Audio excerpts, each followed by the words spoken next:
ये वीडियो विद्यार्थियों की परेशानियों को ध्यान में रखकर बनाई गई है। ये वीडियो आपके लिए बहुत उपयोगी है। कृपया इसे अंत तक जरूर देखें। यदि आप भी सेल्फ स्टडी करना चाहते हैं और आपको नहीं मालूम है कि सेल्फ स्टडी कैसे करते हैं, तो घबराने की कोई जरूरत नहीं है। आप बिल्कुल सही वीडियो देख रहे हैं। आज की इस वीडियो में आपको सेल्फ स्टडी से संबंधित सभी जानकारी मिल जाएगी और साथ ही साथ आपके मन में जितने भी सवाल है सेल्फ स्टडी को लेकर, उन सभी का जवाब आपको इस वीडियो में मिल जाएगा।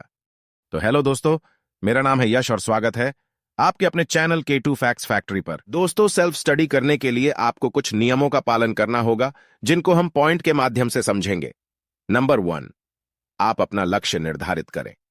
सेल्फ स्टडी हो या आपकी जिंदगी हो, आपको अपना लक्ष्य जरूर निर्धारित करना चाहिए, क्योंकि बिना लक्ष्य के आपको मालूम कैसे चलेगा कि आपको किस विषय की तैयारी करनी है। जैसे आपको केदारनाथ घूमने जाना है, तो आपका लक्ष्य केदारनाथ कहलाएगा।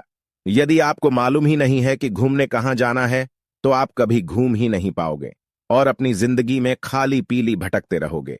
इसलिए आपको अपना लक्ष्य जरूर बनाना चाहिए। नंबर 2, सब्जेक्ट या एग्जाम से जुड़ी सभी जानकारी को एकत्रित कर ले।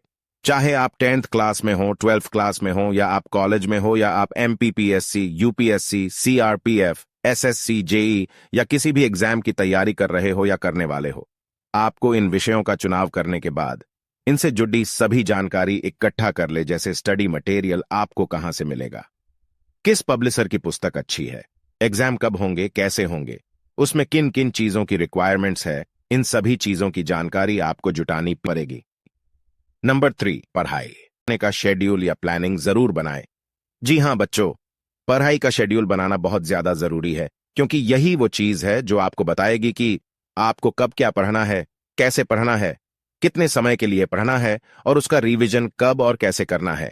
ये सारी चीजें आपको आपकी प्लानिंग से मालूम होगी। और जरूरी बात याद रखें कि आपको प्लानिंग अपने दिमाग में नहीं करनी है, बल्कि आपको इसे लिख लेना है और अपनी नजरों के सामने रखना है। इसके लिए आप विजन बोर्ड का इस्तेमाल कर सकते हैं। नंबर 4, खुद को हमेशा अनुशासित रखें। यदि आप स्टूडेंट हैं, तो आपको सेल्फ डिसिप्लिन या स्वानुशासन रखना होगा, क्योंकि बच्चों, यदि आप डिसिप्लिन में नहीं रहेंगे तो आप अपनी पढ़ाई को कंटिन्यू नहीं रख पाएंगे। आपका मन आपको बार बार यहां से वहां भटकाता रहेगा और आप ठीक से पढ़ाई नहीं कर पाएंगे। इसलिए आपको डिसिप्लिन में रहना है और अपने प्लानिंग पर अमल करना है। नंबर 5, अब आप अपनी पढ़ाई को करना शुरू कर दें। जी हां बच्चों, लक्ष्य निर्धारित करने के बाद आपने अपनी पढ़ाई की जानकारी को जुटाया। उसके बाद आपने शेड्यूल बनाया कि आप कब, कैसे और कितने टाइम तक पढ़ेंगे। इसके बाद आप खुद को अनुशासित भी रख रहे हैं। तो अब आप पूरी तरह से तैयार है अपनी पढ़ाई करने के लिए। तो आपको मन लगाकर केवल और केवल अपनी पढ़ाई पर ध्यान देना है, जिससे बढ़िया रिजल्ट आप ला सको। दोस्तों, अभी आपने जाना कि सेल्फ स्टडी कैसे करते हैं, मगर बहुत सारे बच्चों के दिमाग में अभी भी कई सवाल उठ रहे होंगे। इसलिए उनमें से कुछ चुनिंदा सवालों के जवाब आज क्लियर कर देते हैं। तो चलिए बढ़ते हैं अब आपके सवालों की तरफ। पहला सवाल, कितने बजे उठे और कितने घंटे पढ़ाई करें? यदि आप विद्यार्थी हैं, तो आपको सुबह 4 बजे से 6 बजे के बीच में उठ जाना चाहिए। इसका महत्वपूर्ण कारण यह है कि सुबह आपका दिमाग बहुत ज्यादा एक्टिव और एनर्जी से भरा होता है, जिससे कि आप जो भी पढ़ाते हैं वो आपको जल्दी समझ में आता है और जल्दी याद भी हो जाता है। अब बात करते हैं आपको कितने घंटे पढ़ना है। तो बच्चों, ये आप अपने हिसाब से निर्धारित कर सकते हैं। शुरुआत में आप धीरे धीरे पढ़ाई करना चालू करें। जैसे जैसे आपकी सेटिंग अच्छी होती जाएगी, तो आप खुद बाहर से 15 घंटे पढ़ने लगोगे। दूसरा सवाल, जो भी पढ़ाते हैं वो ज्यादा समय तक याद नहीं रहता, उसके लिए क्या करें? देखिए बच्चों, ये समस्या ऑलमोस्ट सभी लोगों को आती है। इसका मुख्य कारण है रिवीजन न करना। साथ ही साथ यदि आपको टॉपिक अच्छे से समझ नहीं आया है, तो भी आप चीजें भूल जाते हैं, तो इसका सॉल्यूशन यही है कि आप बार बार उस चीज का अभ्यास करें, रिवीजन करें, जिससे वो चीज आपके दिमाग में बैठ जाएगी। साथ ही साथ आप टॉपिक को कहानी बनाकर या उसको चित्रों या डायग्राम की मदद से पढ़ें। इससे आपको जल्दी और आसानी से चीजें याद हो जाएगी। तीसरा सवाल, बुक या पुस्तक की भाषा बहुत कठिन होती है, जिससे हमको समझने में प्रॉब्लम आती है। बच्चों, आज इंटरनेट का जमाना है और इसका इस्तेमाल आप अपनी पढ़ाई के लिए बहुत ही अच्छे तरीके से कर सकते हैं। जो भी टॉपिक आपको समझ नहीं आता है, उसे गूगल या यूट्यूब में सर्च करें और उसके नोट्स बना लें। साथ ही साथ बहुत सारे टीचर्स ऐसे हैं जो फ्री में आपको स्टडी कराते हैं। आप उनके माध्यम से भी चीजों को समझ सकते हैं। चौथा सवाल, पढ़ाई में मन नहीं लगता है, और मन लगता भी है तो ज्यादा देर पढ़ाई नहीं कर पाते हैं।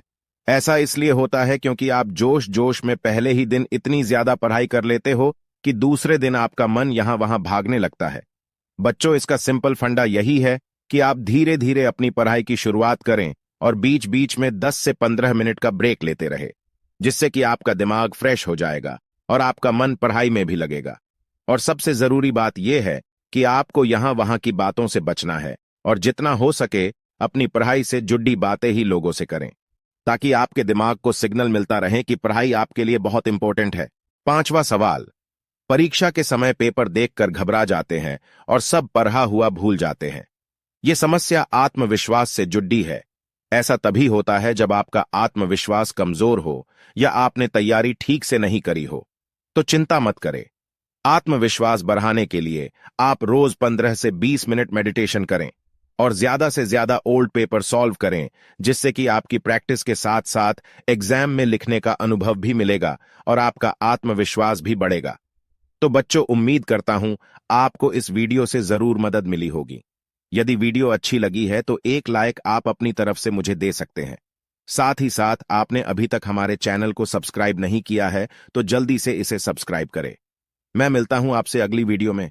All the very best to your golden future. जय हिंद, जय भारत।